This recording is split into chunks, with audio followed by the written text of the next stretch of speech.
ভাইরা উপজেলা এবং পৌরসভা আজকে গোলাম মাহবুব সম্মানিত সভাপতি শেখ শরীফ হোসেন মন্ত্রী পরিষদের প্রধান অতিথি হিসাবে আমার সহযোগিতা ছোট ভাই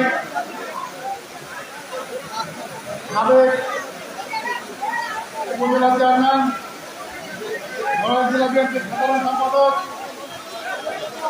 জনাব মনিরুল ইসলাম সহ এখানে মঞ্চে উপস্থিত রয়েছেন রাঙ্গিয়া থানা এবং পৌর বিএনপির সভাপতি থানা এবং পৌর বিএনপির সভাপতি বড়গড়া থানা পৌর বিএনপির সাধারণ সম্পাদক নড়াইল থানা বিএনপির সাধারণ সম্পাদক সভাপতি নড়াইল থেকে আরো উপস্থিত রয়েছেন সংগঠনের সভাপতি সেক্রেটারি এবং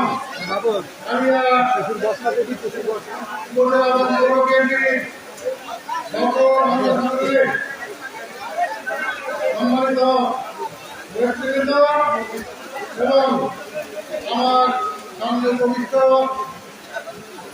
30 বছরে সাথী বন্ধুরা আমার আসসালামু আলাইকুম। আজকে আমরা পালন করছি শহীদ প্রেসিডেন্ট জিয়াউর রহমানের মৃত্যুবার্ষিকী। এই মৃত্যুবার্ষিকীতে আজকে সারা কালিয়া উপজেলা জনপদের ঝড় এনেছে। হাজার হাজার লোক এই শাহাদত বার্ষিকীতে দোয়া করার জন্য শহীদ প্রেসিডেন্ট জিয়াউর রহমানেরকে দোয়া করার জন্য তারা এখানে হাজির হয়েছেন।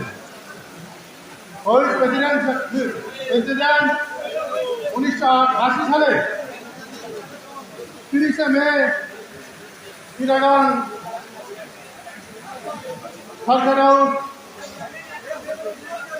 সরকারাউতে কিছু বিপদগামী সেনারা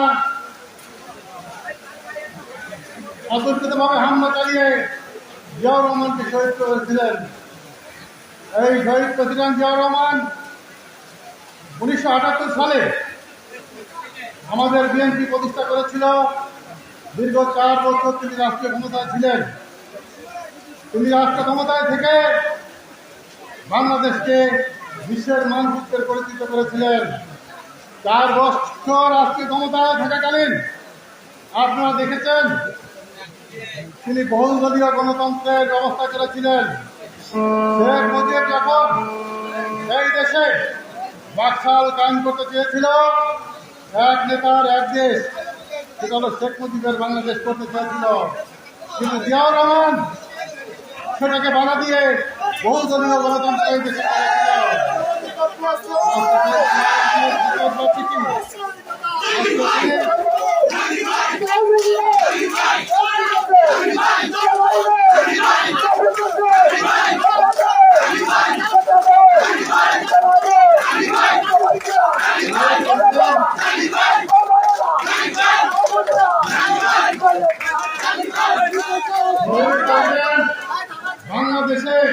বাংলাদেশকে বিশ্বের মানচিত্রে প্রথম তুলে ধরেছিলেন।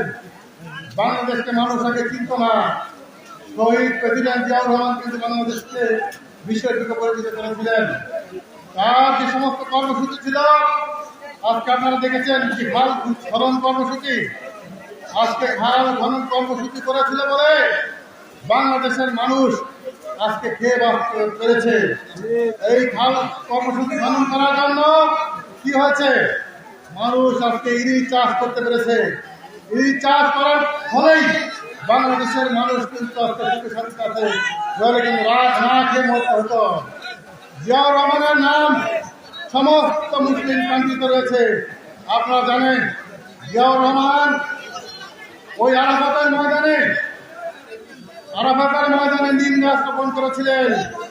সারা বিশ্বের লোক সেখানে যখন হজ করতে আসে, আরাফাতের মাঠ একটা ফাঁকা ময়দান ছিল, শুধু বালু আর বালু। আমরা এমন সময় গেছে যখন হজ করতে গিয়েছি তখন কোনো ছাড়া জায়গা ছিল না, ট্রাকের নিচে শুয়ে আমরা ছাড়া জায়গা খুঁজেছি। কিন্তু শহীদ প্রেসিডেন্ট জিয়া রহমান কি করেছিলেন?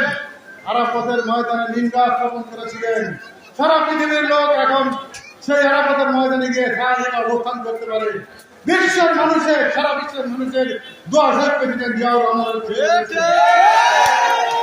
আর উত্তরসূরি বেগম খালেদা জিয়া পরবর্তীতে হাল ধরেছিলেন। আমাদের নেত্রী এখন অসুস্থ। আমাদের ভারপ্রাপ্ত চেয়ারম্যান তারেক রহমান আমাদের হাল ধরেছে। আজকে তারেক রহমান হাল ধরার পরে কি হয়েছে? এই দেশ থেকে ফাঁসিবাদ শেখ হাসিনা সরকার বিতাড়িত হয়েছে। আজকে শেখ হাসিনা বলেছিল 41 বছর পর্যন্ত ক্ষমতায় থাকবে, কিন্তু 41 মিনিট কিন্তু শেখ হাসিনা ক্ষমতায় থাকতে পারে। আমার আজকে এখানে আপনারা বৃষ্টিতে ভিজে অনেক কষ্ট করে এখানে আমার বক্তব্য শুনছেন। অনেক কষ্ট করে আমি বক্তব্য দীর্ঘায়িত করবো না, যেহেতু এর আগে আপনারা বক্তৃতা বলেছেন। এখন তো বৃষ্টি আসছে, আমি মনে করি এইটা একটা রহমতের বৃষ্টি।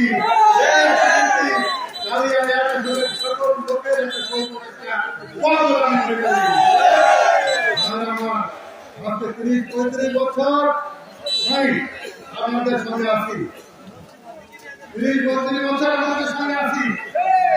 আর বাড়িতে কি আছে, কার ভালো খবর পর্যন্ত আমি জানি সকলের খবর। তারা কি করে আমার জানা আছে। এই আন্দোলন সংগ্রাম করতে গিয়ে এই কালিয়ার অনেক লোক হামলার শিকার হয়েছেন, মামলার শিকার হয়েছেন, গুম হয়েছেন, বাড়িতে পর্যন্ত থাকতে পারেন নাই। আজকে এখানে অনেক ভাই উপস্থিত হয়েছেন যারা বিগত দিনে এই কালিয়া কিন্তু মাথা উঁচু করে কালিয়াতে আসতে পারেন নাই। আজকে আপনারা এই তারেক রহমানের আন্দোলনের সুফল ভোগ করছেন। শেখ হাসিনা বিতাড়িত হয়েছে, আপনারা বুক খুলে এখানে আসতে পারছেন। আপনাদের মধ্যে আমার আহ্বান, আপনারা দেখেছেন ইতিমধ্যে অনেক নেতার আবির্ভাব হয়েছে। এই নেতারা কোথায় ছিল আমার জানা নাই। আমরা যখন 17 বছর আন্দোলন করেছি, 17 দিনে বাড়িতে ঘুমাইতে পারে নাই। আমাকে র্যাবে তুলে নিয়ে যে র্যাব যখন দুই টিকা পেলে আমাকে তুলে নিয়ে যায়, তুলে নিয়ে যে আমাকে শারীরিকভাবে নির্যাতন করা হয়। সেই নির্যাতনে কিন্তু আমি এখন আমার শরীরে ঘাট ফিরে তুলতে পারি না। তখন আপনারা কোথায় ছিলেন? আপনারা তখন মাঠে ছিলেন না। আমরা যখন দাঁড়িয়ে পেরেছি, আমরা যখন এই জনপদের লোক তখন কিন্তু আপনাদেরকে আমরা পাই নাই। আপনারা এখন কি করছেন? এখন তো গোপীর মতো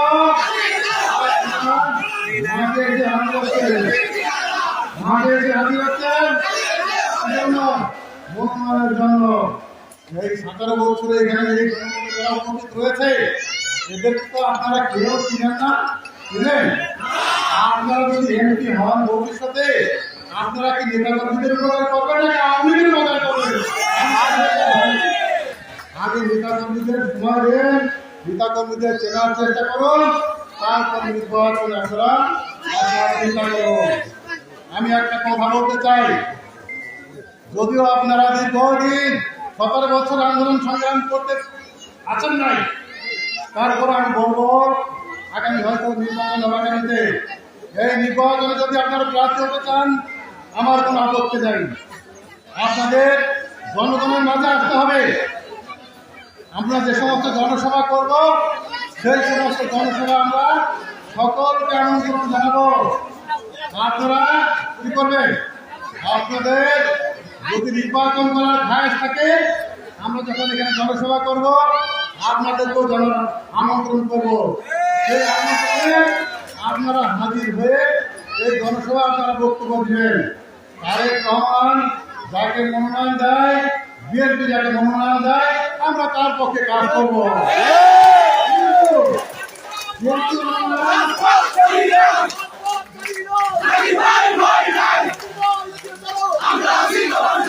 বিগত দিনে আপনারা জনগণের সাথে ছিলেন না, বিগত দিনে আপনারা জনগণের সঙ্গে ছিলেন না। কতিপয় অর্থলোভী লোক তারা কি করছে? কতিপয় অর্থলোভী লোক তারা অর্থের জন্য আমি দেখতে পাচ্ছি ইদানিং তারা চাঁদাবাজি করছে, টেন্ডারবাজি করছে। তারা আওয়ামী লীগের যে সমস্ত লুকিয়ে থাকা বেকারটা তাদের কাছে থেকে অর্থ নিয়ে তাদেরকে সহযোগিতা করার চেষ্টা করছে। আর এই অর্থনৈতিক লোকজনগুলি তারা কি করছে? অর্থনৈতিক লোকজনগুলি এক একজন ক্যান্ডিডেট ধরে নিয়ে আসছে, কয়েকটা টাকা দিচ্ছে, তাদের পিছনে জিন্দাবাদ দিচ্ছে। এদের কিন্তু সুনির্দিষ্ট কোনো প্রার্থী নাই। যে টাকা দেয় সে হলো তাদের প্রার্থী। আজকে যদি সংবিধানে যদি 20,000 টাকা দেয়, কোন দাঁড়িয়ে তাদের পিছনে ভরা দেয়। সুনির্দিষ্ট কোনো প্রার্থী তাদের নাই। এই অর্থলোভী লোকদের বলবো এখনো সময় আছে, এখনো সময় আছে। আগামীতে নির্বাচন আমরা দেখাচ্ছি, বিগত দিনে দেখাচ্ছি এই অর্থলোভী লোকগুলি কি করে? অর্থের বিনিময়ে তারা বলতে চায়, একদিকে বিভ্রান্ত হয়ে চলে যায়। কি করে তারা বলে বিএনপি ক্ষমতা আসলে হবে লড়াই, এক আসলে এমপি হওয়ার প্রয়োজন নাই। আপনারা বলেন লড়াই এক আসলে কি বিএনপির এমপি হওয়ার প্রয়োজন আছে? আছে। আপনারা কি এই অর্থলোভী লোকদের বহিষ্কার করবে? এই অর্থলোভী লোকদের বলবো সমস্ত কিছু ভুলে যায়। ভারপ্রাপ্ত চেয়ারম্যান তারেক রহমানের হাতকে শক্তিশালী করতে হলে আপনারা এখন থেকে সব ভুলে গিয়ে এক কাতারে আসুন। আমি আপনাদের প্রতি আহ্বান রাখবো, এক কাতারে আসার জন্য। আর আপনারা যদি এক কাতারে না এসে ওই আওয়ামী লীগের নেতাদের সহযোগিতা করেন, এক এক সময় এক একজন প্রার্থী এনে বসন্ত কোকিল হাজির করেন, আমি মনে করবো যে আপনারা তার ভারপ্রাপ্ত চেয়ারম্যানের তারেক রহমানের দলকে পছন্দ করেন না।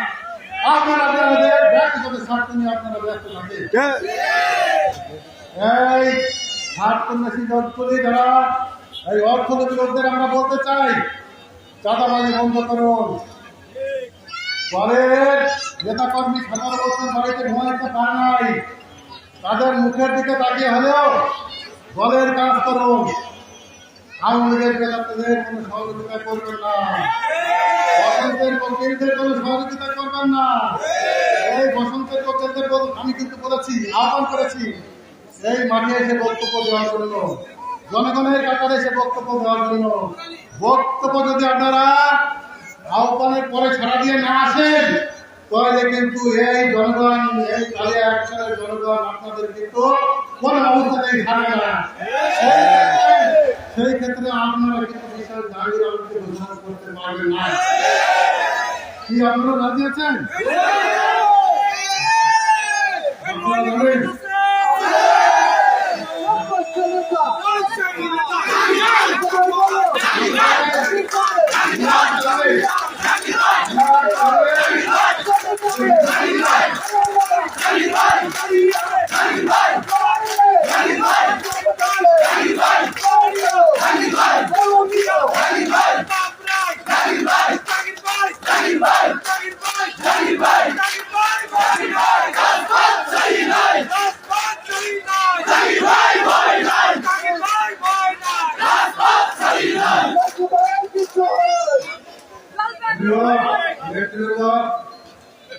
আজকে এখানে আমরা সমবেত হয়েছি সকল ইউনিয়ন থেকে এবং ওয়ার্ড থেকে সমস্ত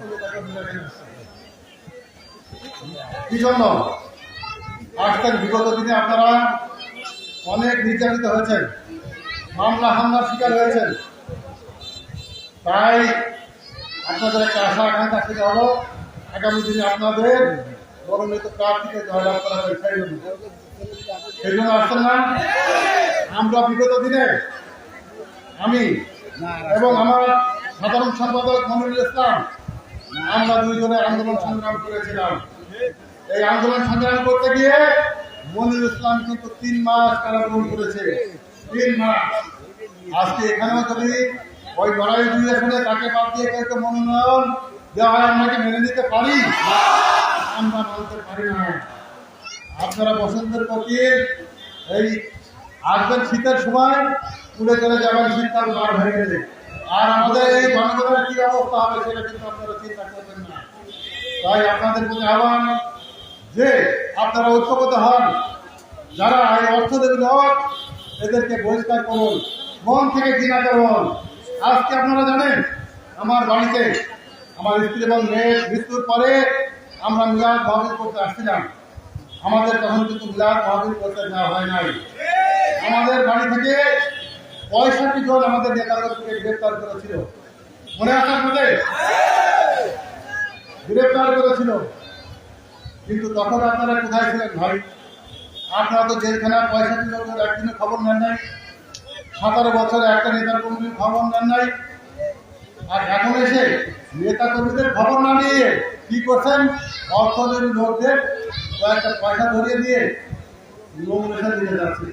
আরে ভাই, জাহাঙ্গীর বিশ্বাস, জাহাঙ্গীর আলম তো এখনো নড়াইল জেলা বিএনপির সভাপতি, ইসলাম তো এখন নড়াইল বিএনপির সাধারণ সম্পাদক। এই জনপদে যদি কেউ মনোনয়ন নিয়ে আসতে হয়, আমাদের কি তাদের প্রয়োজন হবে? অবশ্যই আমাদের প্রয়োজন হবে। আর এই অর্থনৈতিক লোকদের কিন্তু আপনাদের কোনো কাজে আসবে না। অর্থ শুধু অর্থ চলে যাবে, আপনারা খালি হাতে বাড়ি ফিরে যাবেন, আপনাদের কিন্তু লাভ হবে না। অতএব আমি আবারও আহ্বান জানাবো, আপনারা ওই কুপথ ছেড়ে তারেক রহমানের সঠিক ব্যক্তিত্বের পথে এগিয়ে আসুন, দলের নেতাকর্মীদের পাশে দাঁড়ান, এটি আহ্বান করবো। বক্তব্য আর দীর্ঘায়িত করছি না। আপনার দীর্ঘক্ষণ ধরে রোদে পুড়েছেন, বৃষ্টিতে ভিজেছেন, আমি আর আপনাদেরকে কষ্ট দিতে চাই না। আজকে এখানে যারা এই সমাবেশকে সফল করেছেন, হাজার হাজার লোক, শুধু এখানে না, মাঠে এই পাশে মানুষের ভর্তি, এই পাশে ভর্তি, চতুর্দিকে সারা কালিয়ায় কোনো জায়গায় ঘটে নেই, সারা কালিয়ায় কোনো জায়গায় আজকে থাকা নেই, মানুষের ভরপুর। যারা আজকে এই স্বাগত বাসীকে সফল করেছেন, আমি আমার নড়াইল জেলা বিএনপির পক্ষ থেকে, আমার ব্যক্তিগত পক্ষ থেকে সকলকে ধন্যবাদ জানাই। আজকে এখানে অনেক সাংবাদিক ভাইরা রোদে পড়ে বৃষ্টিতে ভিজে এখানে তারা আমাদের কর্মকাণ্ড করছেন, তাদেরকে আমার পক্ষ থেকে ধন্যবাদ জানাই। আমি ধন্যবাদ জানাই প্রশাসনের যে সমস্ত ভাইরা আজকে সারাদিন রোদে পড়ে বৃষ্টিতে ভিজে কষ্ট করছেন, তাদেরকে ধন্যবাদ জানাই। আমি সর্বশেষ আমার দলীয় নেতা কর্মীকে সালাম দিয়ে এবং শ্রদ্ধা জানিয়ে এখানে আরো উপস্থিত হয়েছেন মহিলা দল। বিগত দিনে কিন্তু আমরা মহিলা দল দেখি নাই, এবার কিন্তু আমরা দেখেছি। আপনাদের আমন্ত্রণ সাড়া দিয়ে মহিলা দল কিন্তু কয়েকটা মহিলা কিন্তু আপনারা